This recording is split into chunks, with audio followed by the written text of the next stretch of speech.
Thank you for joining us in our Senior Leadership Connection session this morning.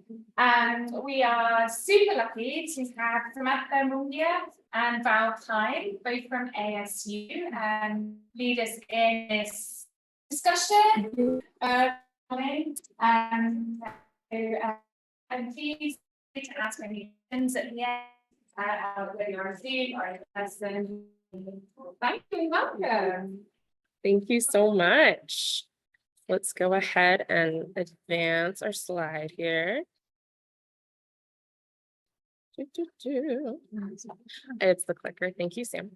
All right, well, welcome everybody. I'm really used to talking to the computer when I'm on Zoom, so it's going to be hard for me to make sure I'm not ignoring everybody in the room. But yes, first of all, we have our land acknowledgement statement here today from all three of the universities. So we absolutely want to acknowledge that, we are here on tribal lands. And then we also, oh, no, I need you to help. Yes. So we do have a Slido today. You can scan the code with your phone in the room. Or use the slido.com link. And then the code is that 2427901. So we did want to go ahead and introduce everybody in the room today and online. And we're hoping that the Slido works as expected. So please extend some grace if we find out that it doesn't. Okay, so let's see here. Was that the last thing? That might have been the last. Okay, perfect. Was Jessica going to share the slide? Yeah, we were going to see if Jessica is online to share her screen because she actually has the master Slido powers. That would be wonderful if you could do that. Jessica Robbins. Yes. Okay. I know she was doing double duty. Okay, let's see. Is everybody answering the question, or is everybody able to get to the questions fine? Yes. Excellent. Perfect. Perfect. Then we'll leave the code up there just a moment. So Sam and I can introduce ourselves. Sam, do you want to go first? Hi, I am Munguia, and I am the Director of Finance for the University Innovation Alliance at ASU. I have been working in grants, anywhere from writing grants to pre-award, post-award. Oh my God, for 18 years now. And I have been involved with Cryptorac for about 3 years. And I do focus more on the post-award, but I did start on pre-award, and I enjoy all things compliance. Yes, and I'm Val Keim. I've been in research administration 11 years this spring. I've been at ASU almost 8 years. And prior to that, I actually worked for the Maricopa County Superintendent's Office, where I learned to write grants because they needed grants written. So I actually was in research administration for 3.5 years before I realized it was a field. And I've loved working at ASU as long as I have. I do work in the central office. I'm the research operations manager now. So my expertise is pre-award, but now I just kind of fill spaces where needed, as needed, how needed, why needed, etc. So we do have the questions that were submitted here today. We aren't bound to these questions if anybody has any burning questions. But let's see, I don't see Jessica yet. So when she's able to hop on, we will share that Slido. But let's kind of get a poll, both in the room and online. If you can raise your hand online or raise your hand in the room. Who do we have here from ASU today? Excellent. And NAU? Excellent. Any U of A in the room? We have a few people online raising their hands. Yay. And then Diné College we have as well. Do we have any institutions other than ASU, NAU, or Diné College, either in the room or online? Okay, excellent. Any other questions? You want to poll? It's Yeah, kind of fun. And just kind of like to set the stage for this session, I think that one of the things we are very interested as members of the planning committee and just overall members of the research administration community is that we are trying our best to figure out how to solve the issues that we're facing, how we collaborate better, how do we get together, how do we build those relationships. And so a lot of the information that we need to help solve those problems comes from the people who are in the field every day. So we have some questions that people submitted, but we do want the session to be interactive. We want people to voice their concerns. We want people to give their opinion. We're here to facilitate, but I think the most valuable resource that we can get from this session is what you all have to contribute and share about your day-to-day experience in research. So with that, we have our, do you want to pick the first question? Yeah, so we're trying to be Randomized. we're randomizing using a very sophisticated system. Yeah. We should have gotten a bird. We should have. A trained bird. Okay. Okay, so we got one of these questions. It says, how are you using artificial intelligence to support research administration activities? What tools or ideas are you considering for potential future use? And so maybe as a way to lead into that question, is anybody currently using AI for their day-to-day duties at any of the institutions, whether for pre-award, post-award development, anything like that? Or do we have access to AI in our institutions? We just got licenses for ChatGPT for our office and for Claude. And we don't know how we'll use it yet, but I would encourage people to start working with that. It is a great editing tool. Like, as long as you have knowledge and you're working with that source. So I'm going to start encouraging people to use it to edit these. There's also data analysts. They're also really sophisticated. So we're just going to start using it. Our office to come in. Yeah. Can you say about learning? Yeah. Yeah. And were people online able to hear? We want to make sure.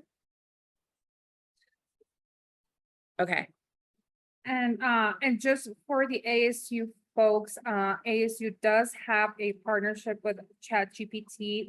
It's currently not available to everyone. There is an application process that it's basically for a semester, but you can use it for research, for teaching, or for day-to-day things. You submit an online proposal and then you get access. In your proposal, you put in how many licenses you need. And so from my research administration side of things, the way right now I have used the free ChatGPT version.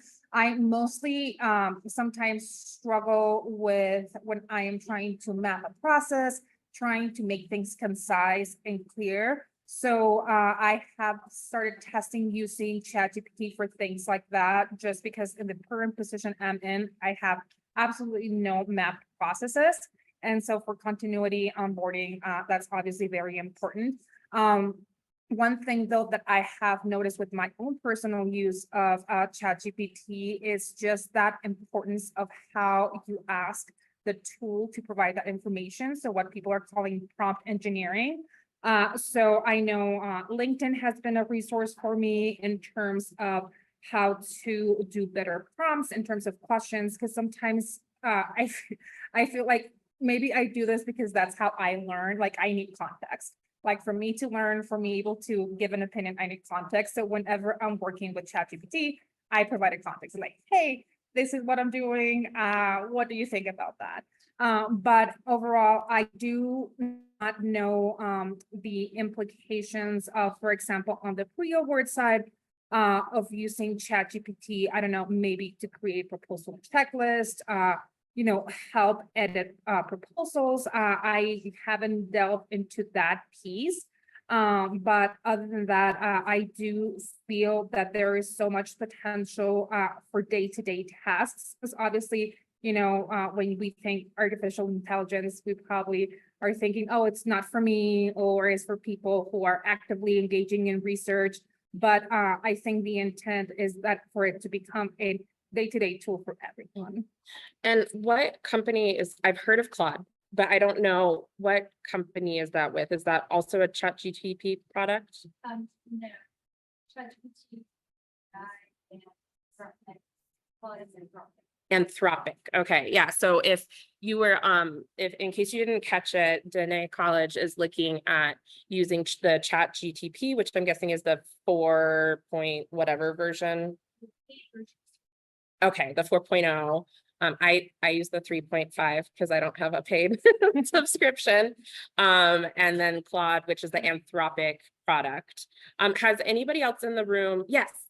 Hi, Samantha, ASU. Yeah. Actually not in research administration, but I'm in research technology office. I just want to offer use case of what is happening there. Yes, please. We've got a sort of an enterprise license with the Google AI tools, the generative AI.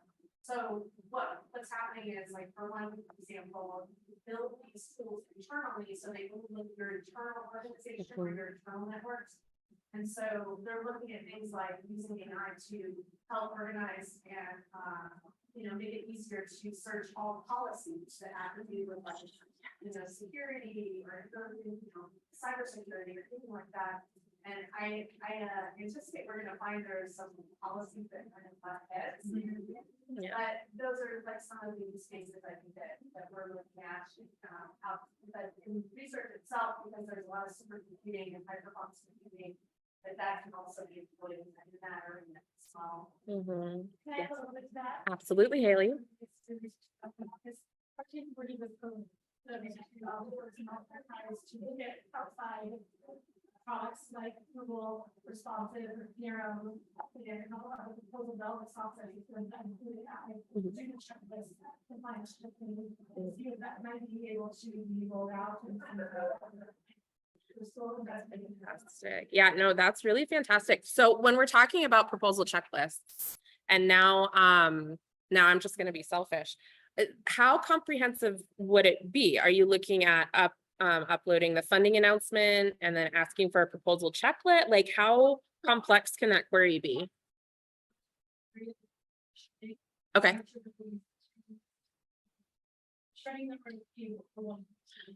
That's awesome. And hopefully something can be offered to Yes, please. So hopefully more of you soon on that, and we're interested in talking to you. I'm always interested in talking with you, Haley. So is anybody from any other institutions kind of exploring some of these tools, either for post-award management, or I know I try so hard to incorporate it in my daily habits. I mostly have used it for brainstorming or like inspiration, but yeah.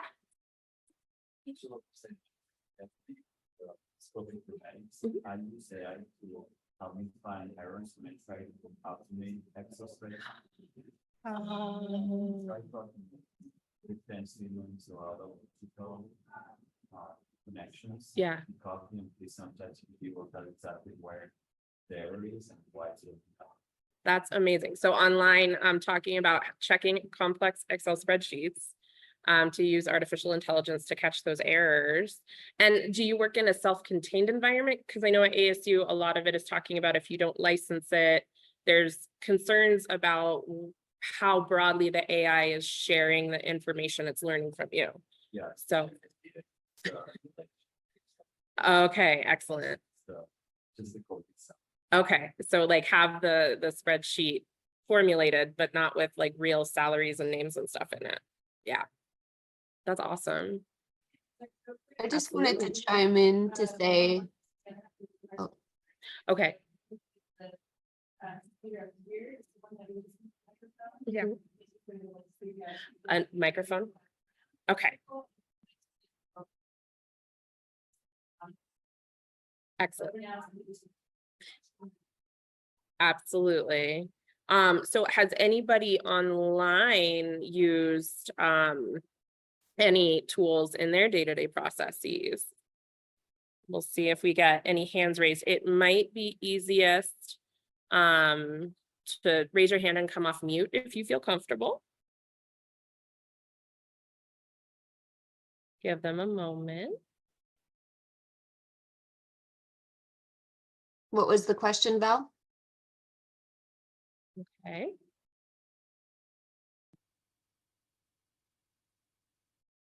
Okay, does anyone have any other thoughts about AI, or are we ready to draw a new question?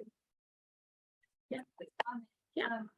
The University of Kentucky recently hosted a research analytics conference, and a lot of people were talking about AI. They got an NSF granted award to do that, and so they're really trying to build a research analytics community, really focus on that. So if anybody is interested, would like to be added to that list, I'm happy to.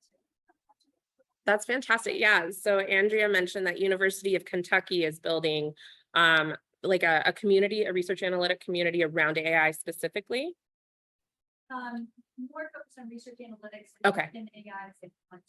Got it. So it's a research analytic community, but they have a strand of AI. So if you want to be connected, they did a conference funded through Granted, which is the same program we used for this.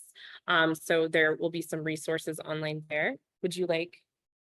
Okay. I don't know, like, don't let. Oh, this one. And these were the questions, the initial questions we're doing were categorized as high priority. So we have our other questions over here. Okay, so we have another question. This one is in regards to compliance. Faculty are under increased pressure to ensure that all research endeavors, whether undertaken inside or outside the university, are disclosed in light of NSPM 33 implementation and revisions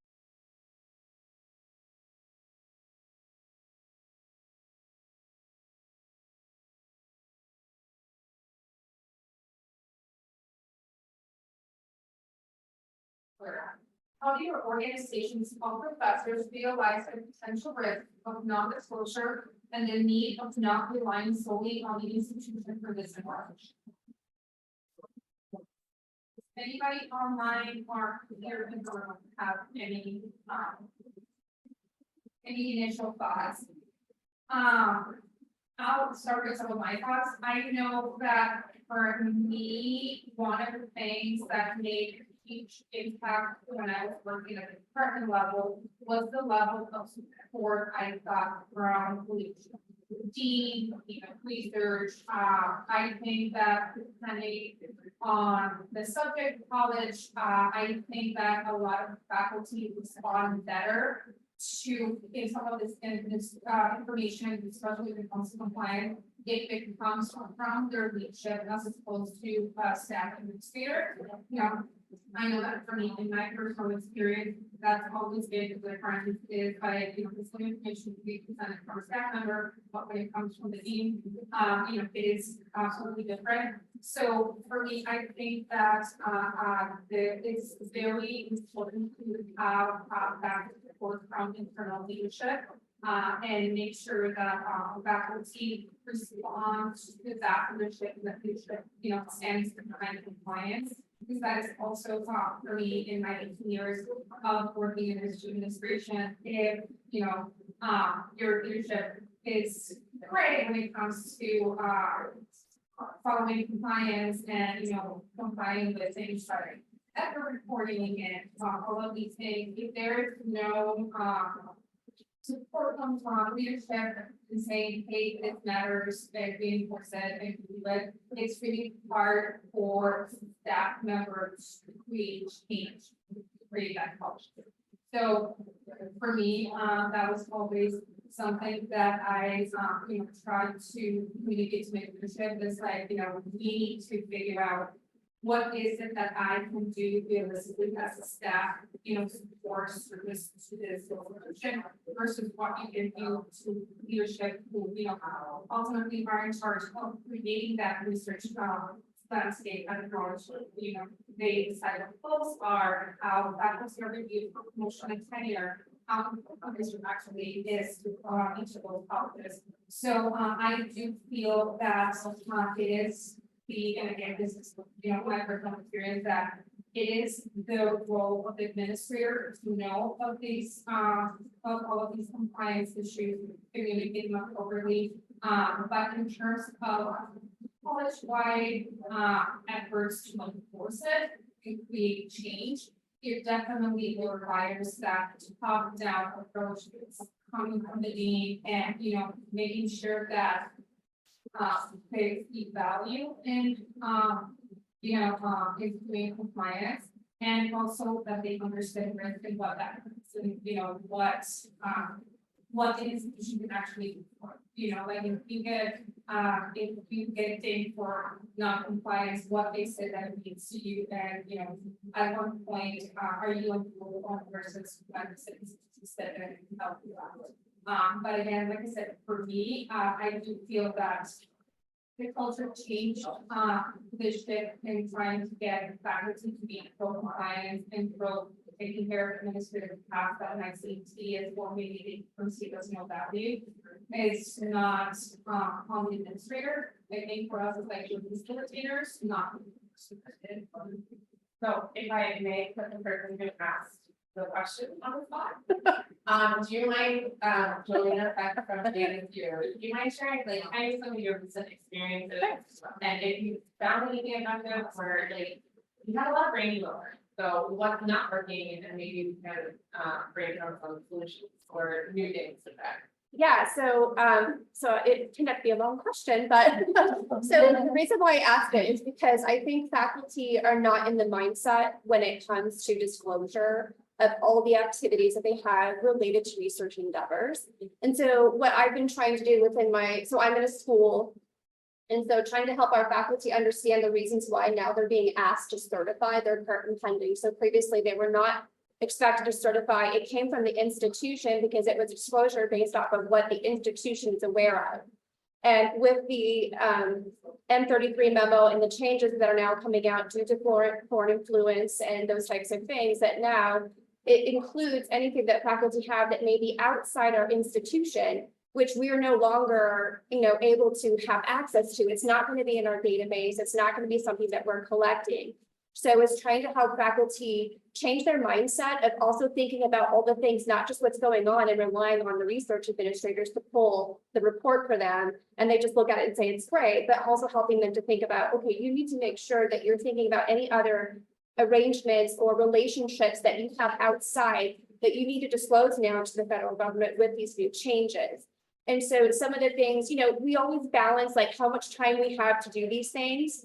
And so usually what we started doing is when we're sending them their current pending is to remind them that please ensure that you're also including anything that may be outside of your institution, and then try to get some examples for them. And I'm just wondering if other institutions are also doing that, because again, we're switching now from the faculty relying on the institution to provide them this list of current and pending to now it's really their responsibility and they're the ones that are going to be held accountable if information is not disclosed. So helping faculty really understand, like you were on the hook for this, not the institution. So you no longer can use that. Well, my institution didn't tell me, or I didn't know I was supposed to disclose that. And so whose responsibility is it to ensure, because again, the institution only knows what it knows of what it goes through, but not necessarily what the faculty does. And our institution is really helping faculty understand that shift, right? Sure, thank you for that. So first of all, I want to check things that sound better online. Okay, I also want to mention, Andrew has been checking for data for the runner, both from DSU are doing production tomorrow on compliance. And I'm gonna see if I can find when that is.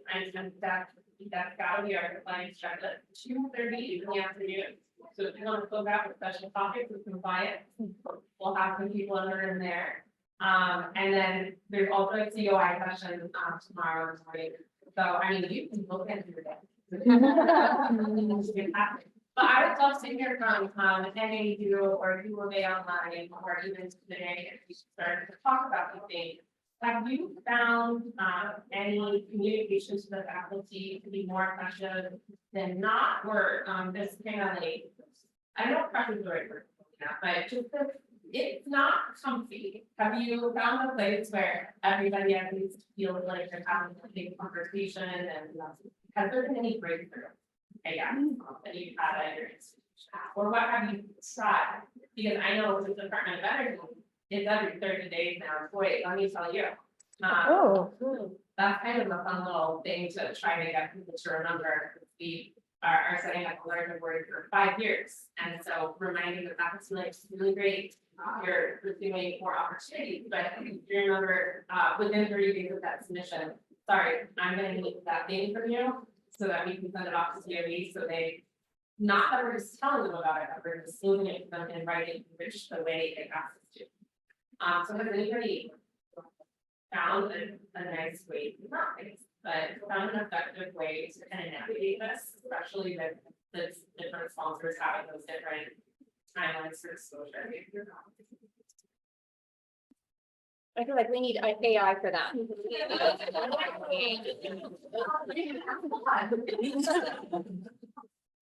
Yeah. And I would say this, I feel that, and what I see is that faculty, when they talk to faculty, they're very open about what they're doing, whether it's research, like basketball games, like they talk so much amongst themselves. So I think absolutely that from staff and administration, having, that one ally faculty member, yes, it's like, yes, I know current funding is faithful to manage, but I know I cannot do any of these other things until I use it. I do feel that once you have that ally that can, spread the good word to other faculty, like, hey, we need to do this, it takes 5 minutes, and then you're free to do all of these other things. I think that's one of the ways where we can make a lot of progress is then, again, faculty will talk about themselves, and then you have people coming and telling you, and then, we need more in the know. But like I mentioned before, I do feel that there is a limit of what we can do at the department level, no matter your title. We are not faculty, and faculty have operated differently than we do, and so we're there to provide a service. We are not necessarily able to force anyone to do anything, we can just communicate that information. But like I said, cultivating those relationships with faculty allies that, they do those before they do the disclosures and just move on their merry way. It's like, hey, go talk to other people. Hey, let's promote them to our media research because he gets it. Well, and then I'm also, we have the cheat sheet up here with the question, and it wasn't a question. Sorry. But it's a complicated topic. I'm looking at the last part of it, which is how do your organization help progressive realize the potential risks of a non-disclosure? And I think these were some really, really scary and effective examples of this recently. And kind of the biggest one that I thought was the most shocking thing for me was the Harvard Department Chair on the air. So I have a PDF of that article to keep on hand in case it comes up, because literally you can't, it looks like, it's like, you couldn't write a movie about it, and just people wouldn't believe it. Whereas this gentleman who was, top of his field for 20 years at Harvard, and I believe he went to jail because he participated in a talent show. Yeah, and you didn't disclose it. So, I mean, not that I don't like to use like horror stories per se, but that's something that happened, I think, academics too. It was really good. Well, that's what generated a lot of these, his issue is what generated a lot of these changes that are coming in, because they're realizing that faculty are hiding behind it's not part of my institutional requirements, it's on my own. Yeah. And so now they've expanded that to be the individual disclosing anything that's related to the research endeavors, and now they're specifically including those talent programs. Yes. And so what I think is starting to be more helpful is for me, when we remind faculty that it generates them asking questions, and that's what we want. We want them to ask questions. Do I need to disclose this? Should I disclose that? And then we're taking them to the guidance to like where NSF has the disclosures, like what should be disclosed and where it should be disclosed in their application. But it's starting that, again, generating the conversation with them so they know something has changed. Like the current funding is still there, but it's different, right? And so that's sort of what I was hoping, that there might be other people with ideas, or if there's some top-down, communication with faculty to help them understand that this is not the same. And I'm surprised that faculty haven't been questioning why they're asking to certify, but, in Science TV, they just download it. They don't really know that they're certifying and they download it. So again, to me, it's like, we should still be having that conversation, like, you need to make sure, it's not ASU making sure, like, this is your disclosure. You need to make sure you have everything disclosed. I can only provide a draft of what I know. Right? Have you had an increase in faculty members disclosing like consulting? Yeah, yeah, and we had the whole conversation, like, does it need to be in their proposal, or does it just need to be disclosed to the institution? Yeah. You know, I'm collaborating with so-and-so in another country on this journal article or this, you know, thing. I'm not a paid person. Do I need to disclose that? So again, it's also helping us research administrators also to understand, you know, what should be disclosed and when, so we can provide better guidance to our faculty when they have these questions. And I always feel like it, you know, in the end of it, I'd rather be safe than sorry. So I'm like, if you're unsure, let's just disclose it anyway, just so that we've reported. Real quick, we were not anticipating the participation. So I'm just going to ask that whenever you speak, if you could unmute your microphone and I will mute mine, and then we'll just go back and forth. All right, then I will unmute. So has anyone else had experiences of increased disclosure? Like, do you have any success stories of some, you know, faculty members coming to you with these consulting, or do you just kind of feel like Jolena was saying, that they don't necessarily realize the true change that's happening, that there really is a necessity of disclosing more than they have in the past? How do we feel about that? Like,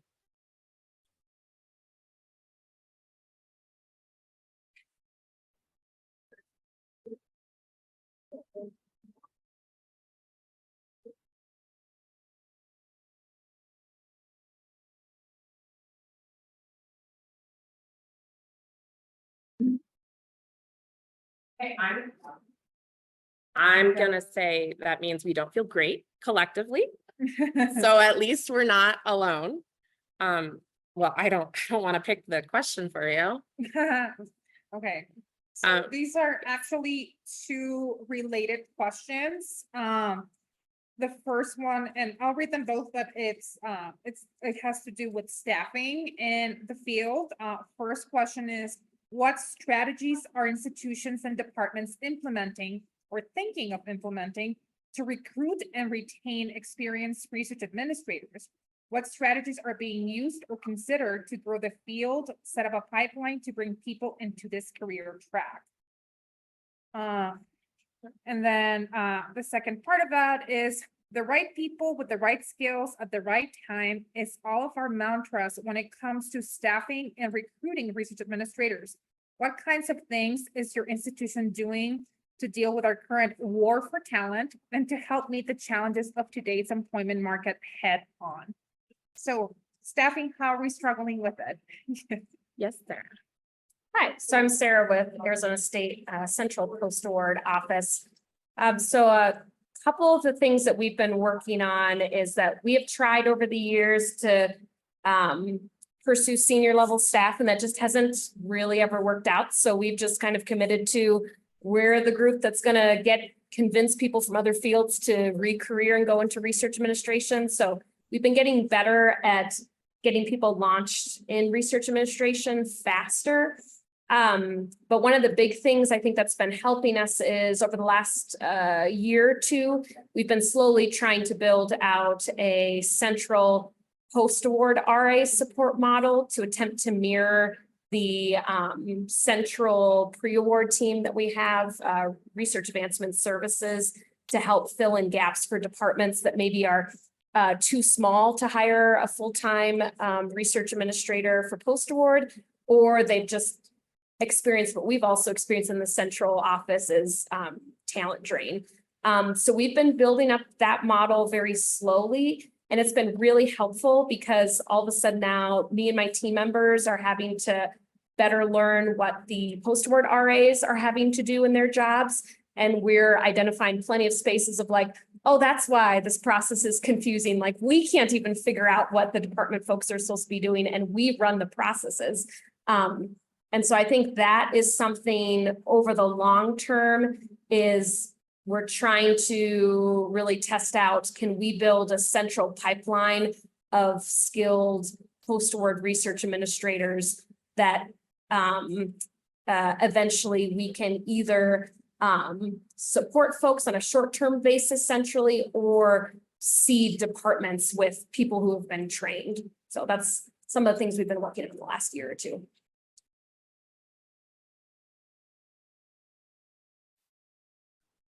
So, jumping again, ASU. So some of the things that we focused on is our dean's office has worked out where we have been able to offer a sign-on bonus for people joining as research administrator. So they get a portion up front and then they have to stay a certain period of time. And then they get the remainder. So we're hoping, we haven't actually used it yet, but we just got it. So we're hoping that that will bring in more people in the door. We've also tried to revise our job descriptions to provide more of a description of what research administration is. I think there's a lot of confusion around the different titles. People think we work in a lab, we think that we're doing PhD things and not administrative things. So trying to help the people who may be in those other career fields understand that it's actually administrative and it's a specialized field, and sort of help them understand that maybe this is something they should apply to, even though they may know nothing about it. So hoping to reach a larger targeted group. I'm assuming that people just skip by our job description thinking it's more PhD or science related than administrative. And then also retention is really huge. So our dean's office is also working on a new onboarding program and sort of helping to ensure that everybody that's onboarded feels connected, feels related to their team, has a good start. So onboarding is going to be hopefully the way that we keep and retain our employees. And okay, so 2 follow-up questions for you, Jolena. 1, do you mind sharing like the range of the signing bonus? And then 2, with the onboarding program, has there been a discussion about how long it is? And is there any follow-up, beyond the initial 3 months, 6 months, whatever? So we're in the early stages, but I think the signing bonus, if I remember correctly, is about 4,000. And I could be wrong, but if you want to know exactly, I can give you exact numbers, but I believe it's 4,000 as a sign-on bonus. And then also I forgot to mention that we're also looking at trying to be more flexible with remote work. ASU is, we have some areas that are full, some areas that are not willing yet. So that helps as well. But the second question that you asked me was onboarding. Oh, how long? So onboarding is about a year. And then within those years, there'll be milestones or goals. So what do we expect you to be able to do by this point? So again, giving them more structure. What are they supposed to know by this point? What are they supposed to know by this point? And helping them, again, feel acclimated, not just to their team, but also the department and the dean's office and ASU as a whole. So we've talked about setting up welcome committees. So within the unit, so that they have luncheons, we have activities, fun things like scavenger hunts and stuff, just to introduce them to their areas. There's lots of ideas flowing around. And then there's these survey questions that will go out that will touch base with them, like, well, we can see results, like how well do you feel connected to your stuff? And all the way up to your leader, right? So what's your connection like with your leader? Are you good? Are you bad? And then as leadership, we get those results back so we know, ooh, something might be going on. We might need to have some way of how we're going to approach this. So very cool stuff. I'm very excited about it because onboarding, I think, is very weak, especially I think in research administration, at least, because it's changed so much, the dynamics and things. And also that we have more people coming in that are brand new. Like we're not able to get, as Sarah was saying, trying to get in leaders or advanced seniors into research administration is no longer the case. And so we have to be able to bring in those new people into administration and make sure they're supported and they understand and they feel purpose. No, I love onboarding, but it's hard. It is hard work. And you also feel like you never do it well. Like inevitably you have a plan and then like the form to ask for access to this thing changed. I was just gonna say, like, I was wondering how my team is going to me because when they were onboarded, I was just like, here's your desk, welcome. Now here's all your work. Let me know if you have any questions. But Howard, Yeah, hi. Irving from also Arizona State, Mary Lou Fulton Teaching Scholars. And I've been doing pre-award, post-award for a long time now, 20 years, 25 years. As far as trying to keep the people that we have, one of the things that we've done, again, as Jolena said, with telecommuting, being understanding with that, but also a better work-life balance and understanding a little bit more than it used to be, where this is the time you have to be here and this is the time you leave and anything in between, you're working. I think we've been a little bit more flexible with that. And I think that works out a little bit. as far as getting the right people, I know there's been a lot of problems with that. We've been fortunate in that we've kept a really good staff going right now that we've had for a few years. I think one of the issues for when, at least from when we were recruiting, is that you're basically putting a job posting out and hoping you're getting the right person that's going to put in, right? So you may get 50 applications and you may look at it and say, there's really 4 people that qualify for this, for what we're looking for, that have some kind of research administration background. I think some of the associations have done it. I know there's a couple of programs out there. I think we need to, or someone needs to try to find a way to get people to, and it could be college students, to understand what research administration is. Maybe develop a certificate program that undergraduates could take, right? Maybe a year, maybe, 6 classes or whatever. They can come in and do work in your office a little bit and get them interested in doing the job and knowing what the job is as they come, versus hoping we get people that kind of fit what we're looking for, where, again, like I said, honestly, the vast majority of people that apply are just not the right ones that we're looking for. So Howard reminded me of like a pipeline dream I've had that I do not have the skill set to execute. So maybe if I put it out into the universe, someone will be like, yes. So the royal we. So what can be hard for people re-careering into research administration is they don't really know if they're going to be successful, or there may be some things for us as we're hiring of like, there's not a strong correlation of translatable skills. And so we're kind of holding our breath for the first 3 to 6 months. What would be so cool is to have like community-based programs where maybe there was like, 4 days over the course of a month where people from the community for free can come and get crash courses on like specific areas of research administration, kind of then almost like a certificate thing of like, we could validate like, yes, this person has really strong skills in these areas and would probably be a good fit for post-award financial versus post-award compliance. And then have like a pool that way where then also those individuals who are going through the program can be like, oh no, this is not for me, or yes, it is. So that's actually great. Well, Yeah. and I would challenge you that there aren't that many translatable skills. And the reason why I challenge that is because my master's degree is in child development. And let me tell you, it actually really, really helped prepare me for research administration because it's all about relationship building. So when I look at resumes, and I've been fortunate where I've mostly been looking for more of those entry-level positions. So, it's not like, is it specifically related? But like, I remember an RA that now has been on the Research Advancement Services team for a few years.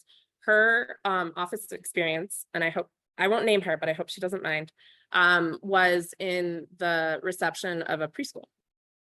But in her interview, she talked about federal ratios and all these things. And me having a background in early childhood education, I was like, that's navigating federal regulations, 1000% applicable. And so we were able to build off of her knowledge there, even though she had never touched a grant. Maybe that's something in the hiring spaces on what are some of those, how are those non-standard skills? How do they translate? Because I've always been in accounting and post-award. And so it can be challenging for me to bridge those gaps for that person. Yeah. So I'm real fast online, had a question, and then I saw Jolena, and then I saw Nikki, and then I have a follow-up question for Howard. Yay. So online, when we say research administration, are we talking about pre-award, post-award, or both? In my area, we are post-award, but are no longer called research administrators since we also manage non-grant accounts. So we're talking about everyone who touches a grant in whatever form. And I feel that especially in the post-award space, that you can be a practitioner, but the title can be anything. We have business operations specialists, financial managers, research administrators, post-award. The title is, especially on the post-award side, I think it's just, that your exposure to doing,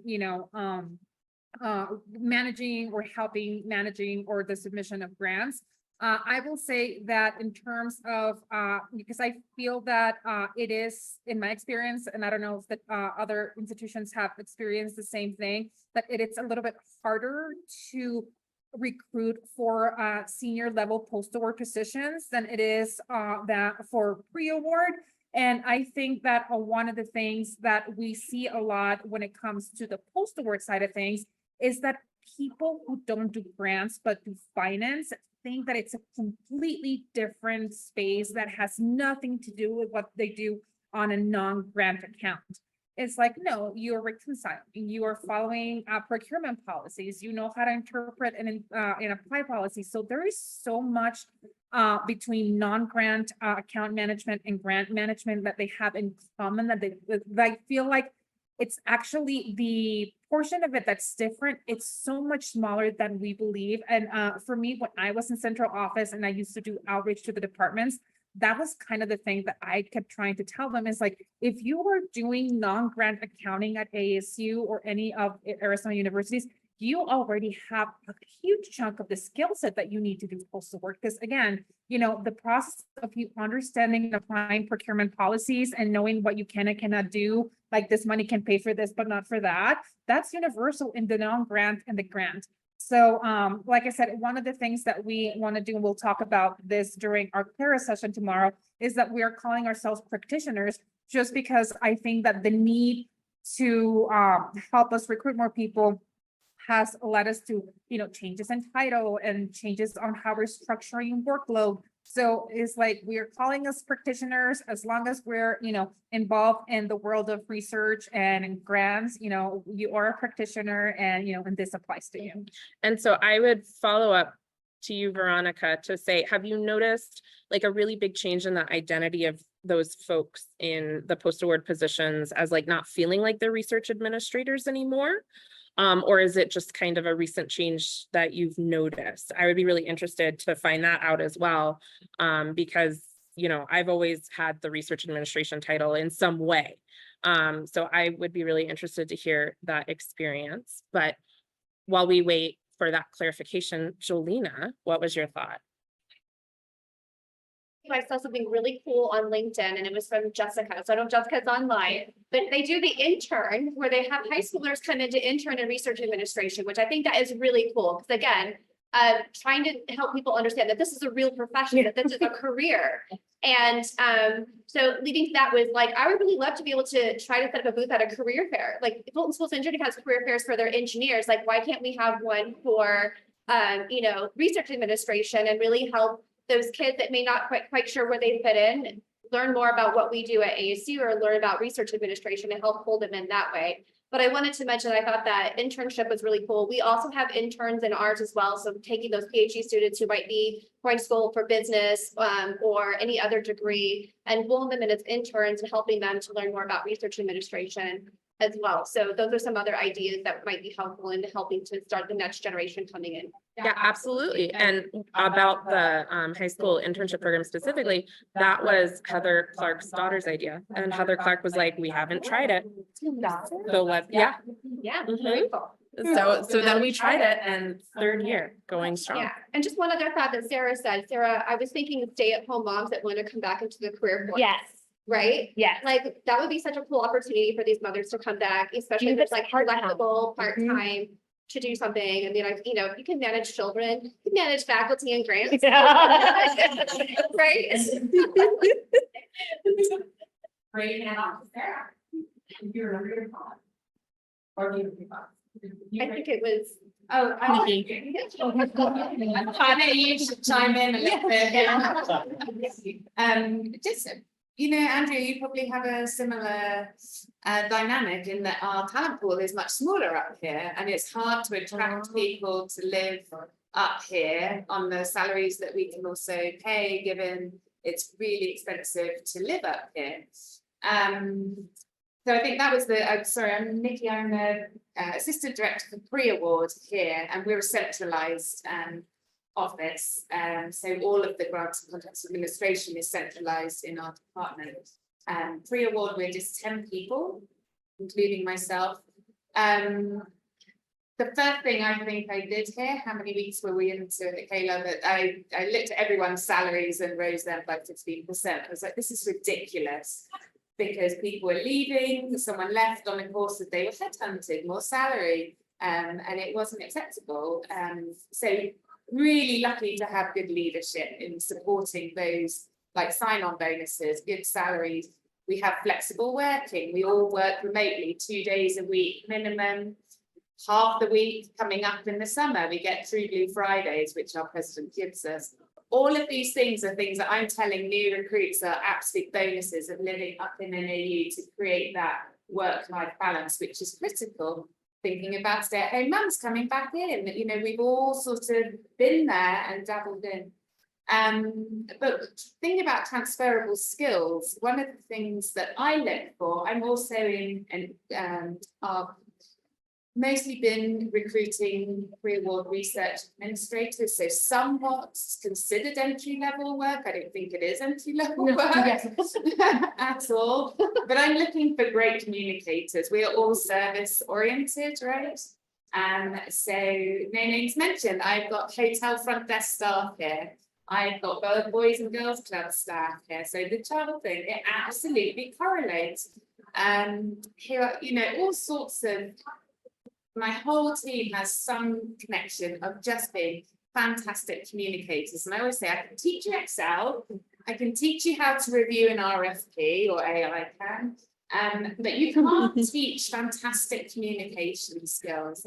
And that's something I really encourage, and with the retention thing, really encourage that between each other and to support each other. I mean, we're small, so I think it's maybe a bit easier.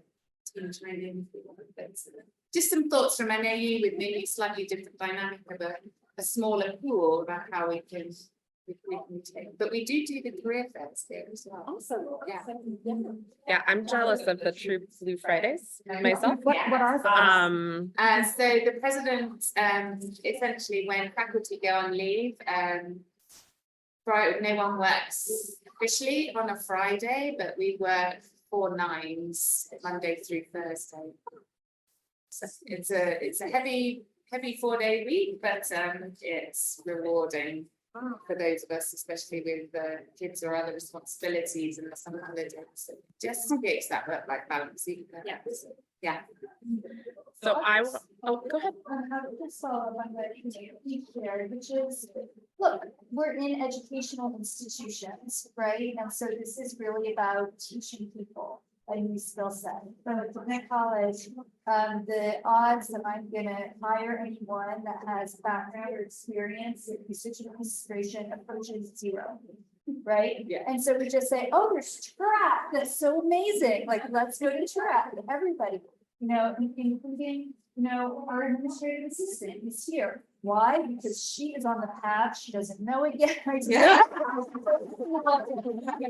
Right. Like, my assumption is like, this stuff is very learnable and they're a great professional network. So I just want to thank everybody for what you're doing. I would say that if someone is interested, like, it's a perfect opportunity to give them an opportunity to enter a career where, unlike a lot of careers in education, frankly, demand exceeds supply, right? And so if you want to work in an educational institution, that can be considered as well. So I think that it is a challenge, but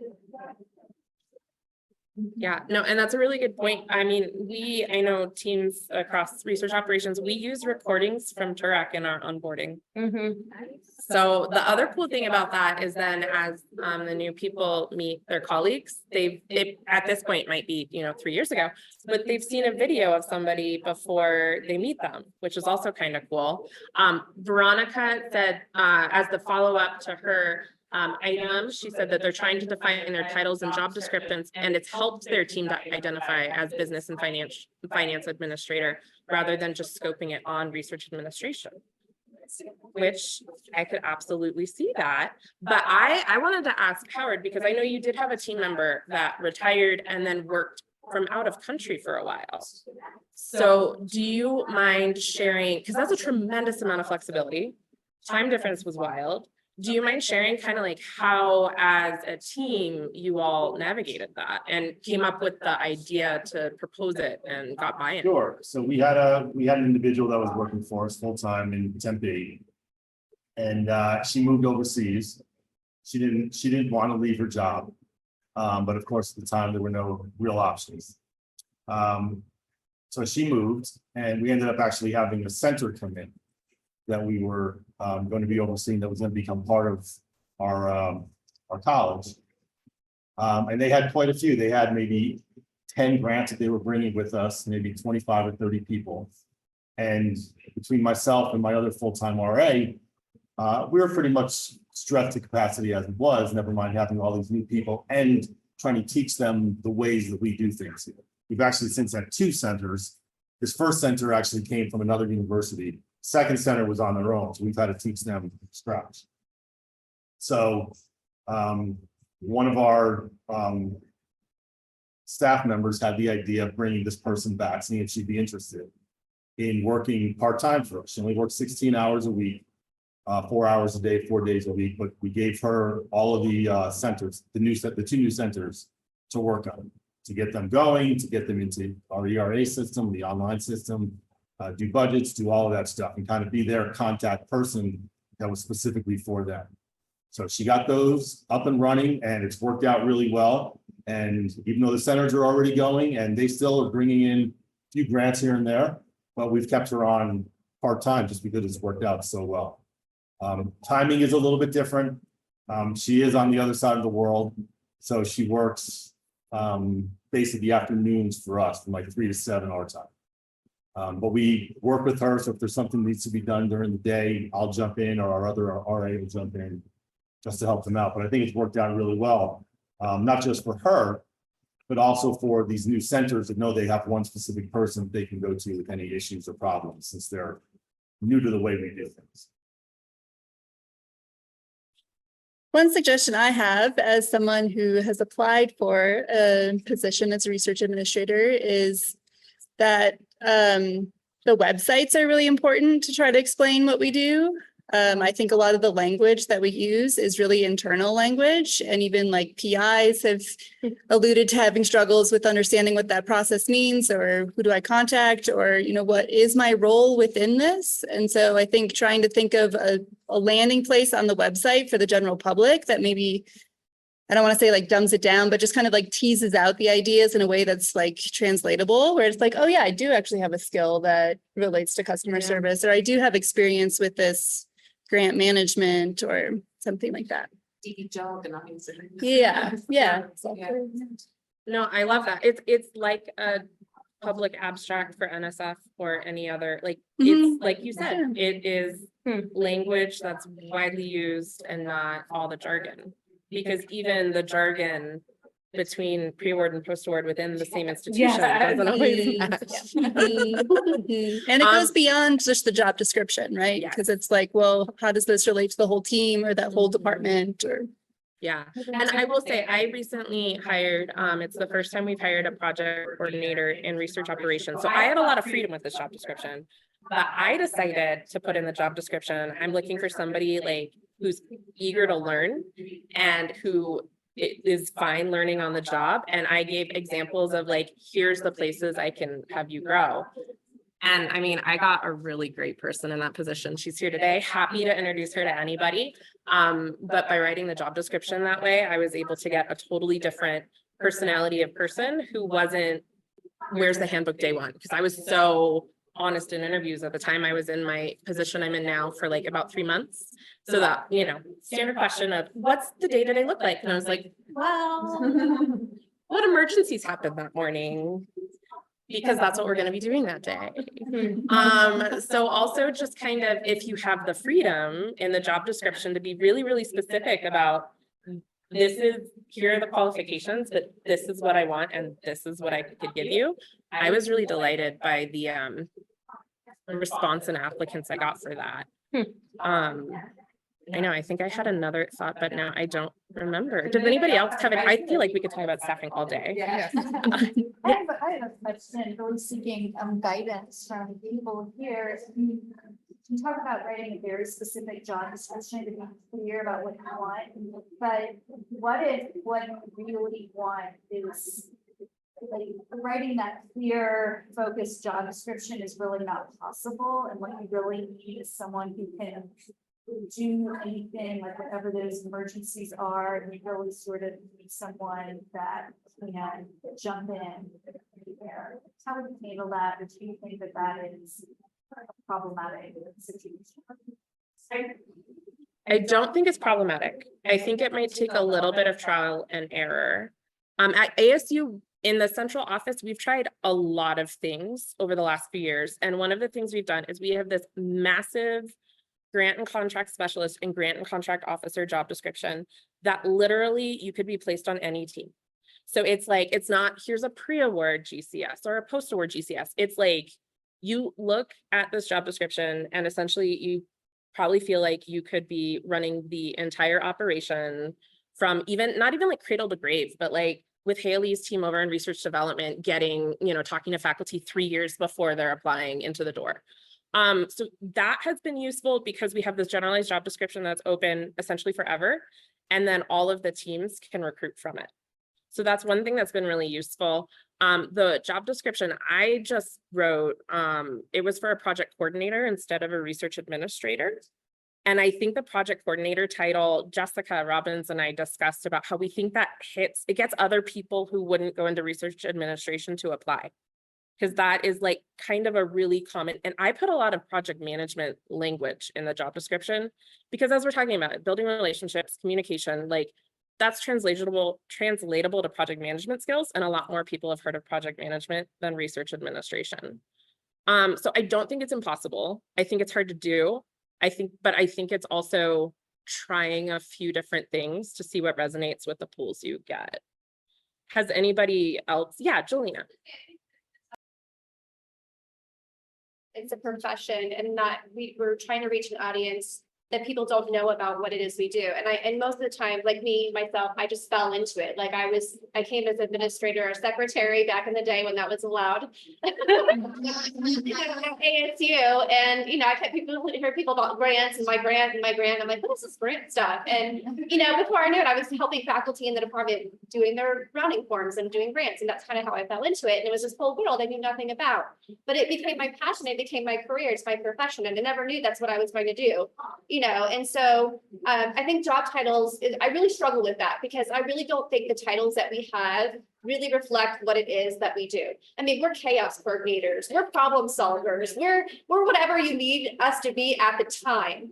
And so I think our jobs are open to anybody with a skill set who loves to work with people, who has a passion to communicate customer service. I think that was said. I absolutely love customer service people. Those people can really get faculty to do what we need, to give us the documents when they need, because they have that, relationship, that customer service. Yeah. And so I really struggle with job titles. The other thing too is because I often wonder, what are universities, when we come up to salary ranges and scales, how are they getting what our salaries are supposed to be if it's not a popular, it's not an industry, it's not a company-wide thing. So I'm like, how are they determining what salaries are for research administrators when our institutions are going out to get these surveys? I mean, because our titles are all over across the board. And so when you mention the salary issue, I think that's also concerning, because I often wonder, like, how do you know what research administrators should be making? And recognizing us as a profession. I mean, we now have degrees in research administration, which I think should grow more. But trying to get our field in the know, and really trying to find a title that really reflects what it is that we do. I'd love to speak a little bit about that. Our office uses internal titles and external titles to match HR systems. But internally, we do it a little bit differently, which works really well for finding and recruiting proposal managers, which is a complementary job to research administration on high strategic value proposals. Also, the proposal or project coordinator position is something that I love to hire because it reaches a wider audience of people looking as well. I did start as a student back in when I was an undergraduate, and I have a history undergraduate degree and a master's in public administration, and fell into this career because I loved it. and because I am a people person. And I think those soft skills are what we should be emphasizing in job descriptions more than hard skills by far. And so talking about communication and details about how much you're working with people and getting those people to do what you need them to do for their benefit is really where you get the stars of that pool, soft skills. And Jessica chimed in saying that former teachers also make great research administrators. Absolutely. I have several 1000%. teachers on my team. Yeah. They left teaching, which I feel bad. I'm like, I can't teach you. I need you to know. Yes, but with leveraging onboarding, like onboarding and professional development is teaching. It's just a smaller classroom that's a lot easier for classroom management purposes, you hope. And then yes, Jessica also brought up management intern postings, reach a wider audience. So at ASU, this management intern title it's an hourly position, but it's not a student worker position, it's a staff benefits eligible position. So that's been another way, we kind of call it our like pre-grant and contract officer or pre-research administrator, depending on what team it's on. So that's been another way we've really been able to get a totally different I was going to say clientele, but I don't know if that's the right word, but different recruitment pool, because some of our student workers in their junior or senior year of school, we've been able to convert them into management interns, and then they get the staff tuition waiver, which is huge for some of these students. Yeah, Howard. This is really interesting about the job titles and using different titles for it. And I understand that as far as getting people into the profession. What if you are looking though for someone that's a little bit more experienced? Would you still use that project coordinator or senior?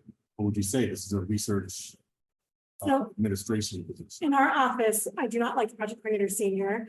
I prefer to do the project coordinator, project manager senior, portfolio and program manager.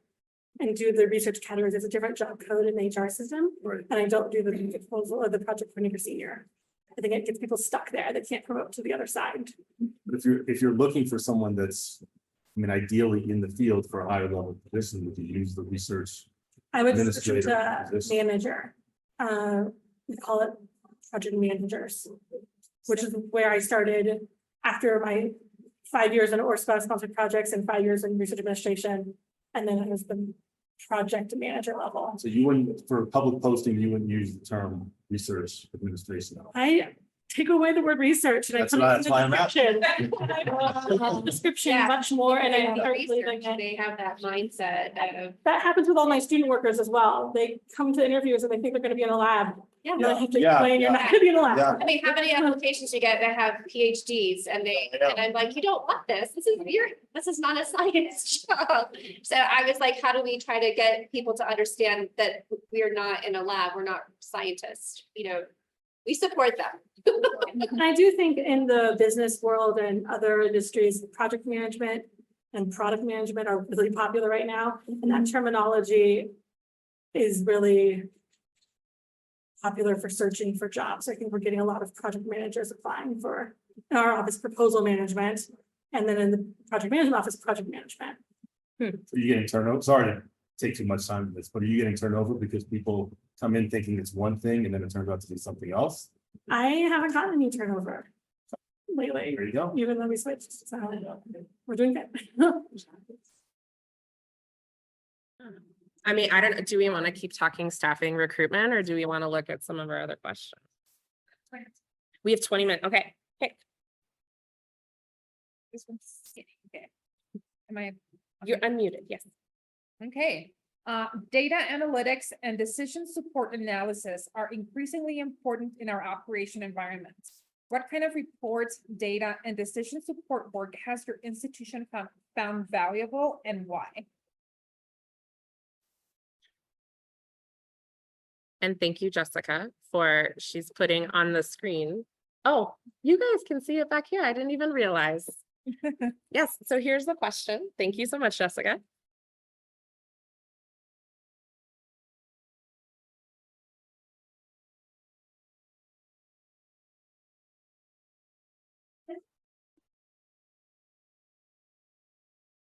I need like a little mini leadership group. So one of the things that we've been looking at is, and if anybody has done this, please reach out to me, is that we are trying to set KPIs for pre-award. And how do you know how many proposals at any one time can a research administrator handle? So that we can better balance workload, we really understand when we're allocating proposals, the bandwidth that people have. It's very difficult to do this. We're trying many different ways to identify how many hours does it take really for different types of proposals. We're breaking into levels of complexity. Hopefully we'll have some data metrics to kind of figure out like what is on average, because we're never going to get the actual. We know this, every proposal is different, it's apples and oranges. But I think those are one of the data analytics, which hopefully I'm also hoping that AI might be able to come in eventually and help us too, because there's so many different dynamics in research administration. We have different levels. So we have, the entry level, mid-level, senior, and what levels should they be doing of volumes of proposals. Right now for an FTE, we have 80 proposals as our metric, which again, at 80 proposals is not really realistic because, you can have a $20 million NSF center grant versus a 1 year, other standard project. So some of the data that we started to look at is starting to track the types of proposals that we have and looking at, is a proposal with, 3 subcontracts more complex than a proposal without one, to try to get some more analytics around trying to help flesh out what a full workload would be for a proposal. So those are some things that we've been starting, and hopefully we're creating a dashboard where we can start tracking those things, where leads in our schools can identify like when there's team members that are available to pick up proposals for cross support for other schools that may not have support, or maybe down an FTE can't replace somebody. So those proposals would come to my team, and before I take on proposals, I want to make sure that people are working to their metrics, but we don't have that. So if anybody is set metrics for their teams or have that data analytics stuff, please reach out to me. I would love to talk to you. So I guess my question to the room is, do you currently use data for staffing? Yes, to some, I don't have the answer to you, Jolene, but when you find out, let me know, because as I say to my team, it's like the second bane of my life, number one being recruiting, but making it equitable, and I look at this every month to see, but as the team knows, it goes up and down. So yes, I use data as much as we're allowed, looking by unit, but looking by department, and each team is assigned departments in the central unit that we work. Knowing that, and PIs, because it's not the unit, it's the PIs you need to pay attention to, right? It could be $1,000, but they could be exactly. They can make that $1,000 proposal, whatever it is, be a lot more complicated than. Absolutely. Anyway, that aside, that's the third issue, but how we manage that internally is creating a really strong team dynamic, right? I was going to share just when one's up, the others really support. William is awesome in like, you know what, Mariah, I've got you, let me take that one, and really speaks up on behalf, I don't have to ask him. And he speaks up to support the team, and that's the kind of dynamic I create. I don't create, the team creates. When this has so many flaws. It takes you only so far, but I think it's those people that you're recruiting that have each other's back that I think can make it easier to manage. So sorry, it's not an answer. No, I think that I absolutely agree with you 100%. And you have an amazing team. I think it's also helping, these new people that we're onboarding and bringing in to set the expectation of what the volume is that we expect for them to maintain, right? And so you need them to be able to understand and that takes time. I mean, research administration takes time to grow, but having some kind of expectation as to around the volume, because when you have poor performers who are not carrying the load, either you have to move them out and then the load still comes heavy because now your other people are picking up that load. And so the only purpose of having an average KPI around it, it's just so everybody kind of knows what the minimum expectation is for your level. Right. And so the goal is that everybody does still support each other, but having some way of saying on average, it's not perfect, but this is what on average you should be performing for the types of proposals that you have. And then it is a way for leads who are just allocating workload or assigning workload to see, okay, so-and-so has these many different these levels of complexity of their proposals on their thing. They're not available. We can't really get anything else to them. So you don't have to go to them because you have the people who don't want to say no. right? They'll take everything and work through their weekends and their nights and days. And again, then you're misusing that work-life balance. And so again, I don't want to rely on the team to tell me when they're full. I want some data analytics to tell me that, hey, this person might be overloaded, you know, and if I go to them, I know they're not going to tell me no because they're that kind of person, right? They're that research administrator. We will do whatever it takes to meet the deadline. And so these kind of data analytics to me has become very important, not only just to see what's going on, but also protect those people that I know are very hard workers that easily become, you know, taken advantage of because of their generosity. Absolutely. Well, and also not only looking at bandwidth of the team, but also when you're talking about hiring people and what their promotion track is. I know we have on the Research Advancement Services team, because that's where I started out at ASU. And then also for all the pre-award grant and contract officers, we have like a matrix of if you're hired at this position, these are the bare minimum requirements to have the job. And then these are the skills we want you to be proficient in before you move up here. So even something like that can kind of help people think of how they can grow within the team. If she will let me, Ms. Jessica Robbins, I know there's kind of been, since I left Research Advancement Services, there's been some evolution of how RAS manages capturing proposal complexity when it comes to the tracking sheet.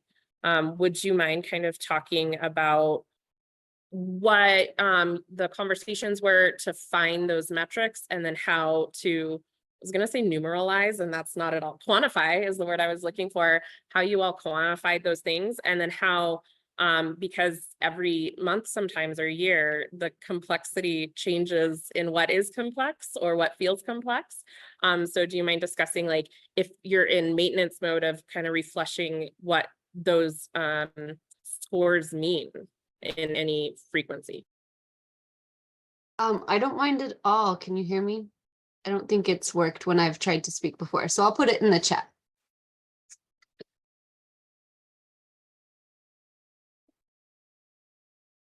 Because I don't think you can hear me, right?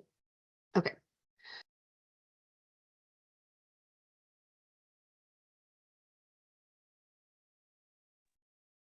Am I supposed to try again talking? Okay, you can hear me. Okay, great. Wonderful. So yes, I was thinking how to put it in to tag on to some of the other comments. So thank you, Val, for bringing me in. Yeah, I think it's definitely a work in progress, but what Research Advancement Services has started to do, and they manage about 500 proposals per year on the departmental research administrator side. So working directly with the faculty to and directors to put it together. So they've started using a tracker a long time ago for bringing in assignments and tracking where they're at in the process and when it's been submitted. This is because we have things we're working on before it goes into the ASU system, where we do have metrics and dashboards and more eyes on it. So in that, it's just a Google sheet or a spreadsheet at this point. They have a way that they're marking the complexity rating, which I think is it's taking me a long time to get to what Val actually asked about.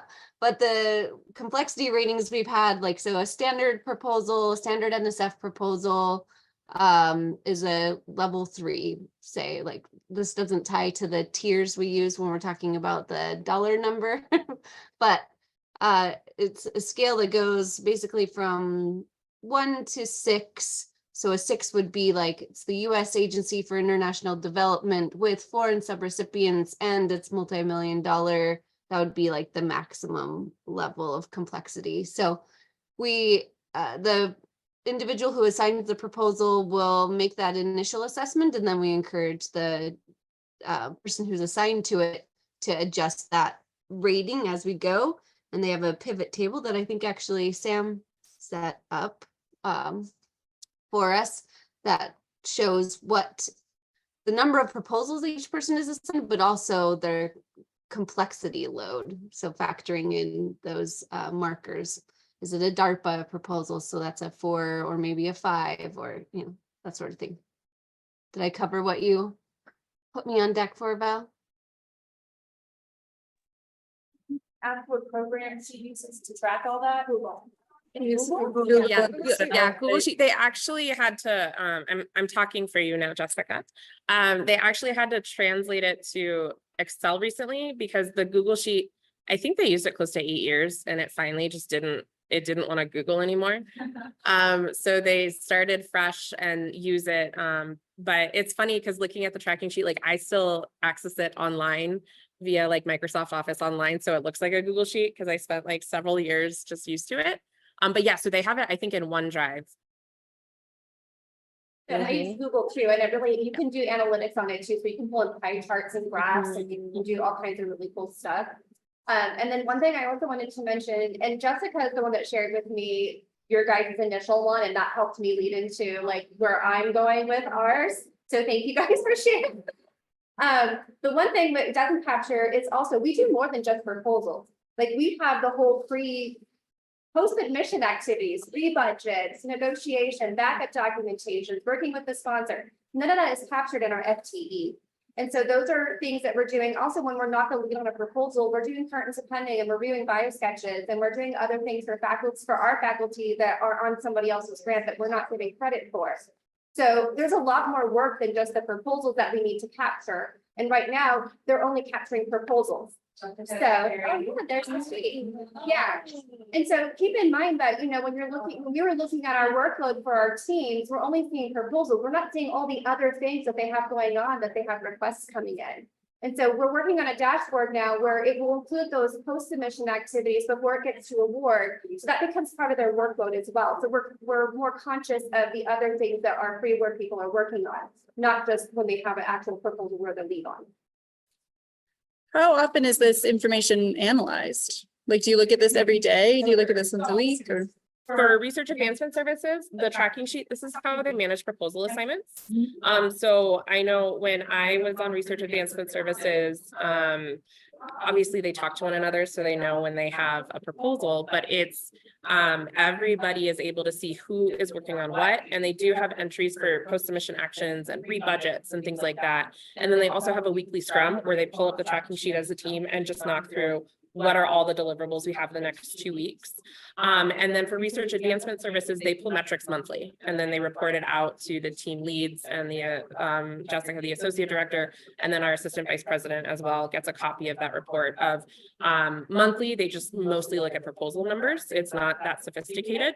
But I did a little exercise about a year ago, Jolena, where I wrote down both pre-award and post-award with some help from post-award friends. Sam, definitely, and then others in the community as well, trying to capture all of those things. And I have handed it off to, I'm not promising any timelines, but I have handed off that list to the KE analytics team to see, because like for one thing, there's no report right now that pulls on the post-award side the number of award modifications in our internal grant system started or processed. Like and I'm like, well, I want to know, when did the RA start it? When did the GCO start it? I want to dig deep in that data. So yeah, we can absolutely hook up a little bit after. And I mean, anyone else who wants to see my lists, I love lists and I love sharing. So yeah, that's been an ongoing conversation, but yeah, Jessica, is it too invasive to go to the 2024 tab to kind of see what it looks like? So yeah, so you can see, you know, there's the PI. Research Advancement Services is a centralized unit where like they are all kinds of units across the university. So the unit's really, really important to that team. The sponsor, and then if it's a flow through, the originating sponsors in parentheses there. And then the type of action. So you see it's a lot of proposals, pre-proposals, because pre-proposals usually are different than proposals, but if it's an IDIQ, that's really complex pre-proposal. And then they start to break down, you know, like ATF for us is an after the fact, if it's a regular or limited submission. So each of these categories kind of helps refine a little bit, like, because apples to oranges, it's not one proposal is one proposal. So you can kind of get more information. And then if nothing fits into these categories, then you have notes to say why it's more complicated than, you know, or less complicated. Or if you're out of the office, you know, you can have links there. And so then also there's color code on the dates of like, if it's a rolling deadline. It's in light blue. If it's red, I think that's like 2 weeks out.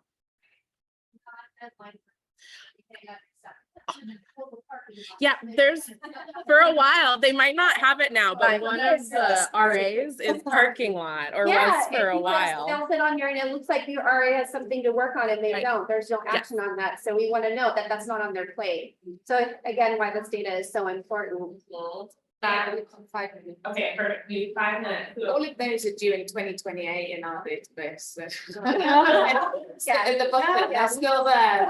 Parking lot, so that we know like really what they're working on. And we're putting ours in a dashboard, so when faculty submit an intake form, that's how they notify us they're submitting a proposal, they do an intake form. And so now we're taking our intake form, we're moving away from the ORSA intake form, just because we need it to pull into our database. So that our database will have this information, so it's not manual data entry into Google Sheets anymore, it's just taking that off the RA. It's one less thing, and we're also hoping it will send out our notifications to faculty of their RA assignments. It'll tell them the risk for missing the deadline, our 3-day policy, all that good stuff. They'll get a reminder on the day of submission again. So all of our procedures built into that, so that takes it off the RA. So the data analytics and seeing all these things and also helping us to automate our process is really going to help streamline. Is my goal.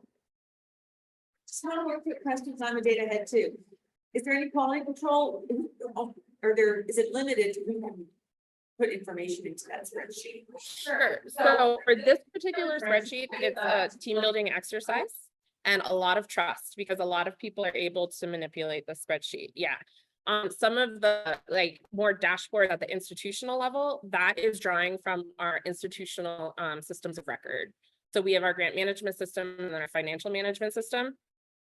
Yeah, so it's, I mean, garbage in, garbage out, but it's also the permanent record for our institution. So there is, you know, some level of awareness of that for all the users. And then also just really, we're fortunate that we have an analytics team to work with to check the assumptions of the data. Just because it's called something doesn't mean it's telling you what you think it means. So also having those conversations and then creating notes. So it's really, really clear. Hey, when we say it takes 7 days, this includes weekends and our people aren't working weekends. So, you know, like our holidays built into the data or not, working days, things like that. So just being really, really clear about the notes and just having people that ask a lot of questions. So you have to answer them in new ways to get more clarifications also on how the user is interacting with the data. But it is a little bit of a trust exercise because it is so many people inputting that data. Okay, I know. Yes, well, thank you so much, everybody. I had fun chatting with you all. I hope you did too. Thank you. Yes, so with that, we'll see you in our next sessions. Well, I guess the next session is lunch, so.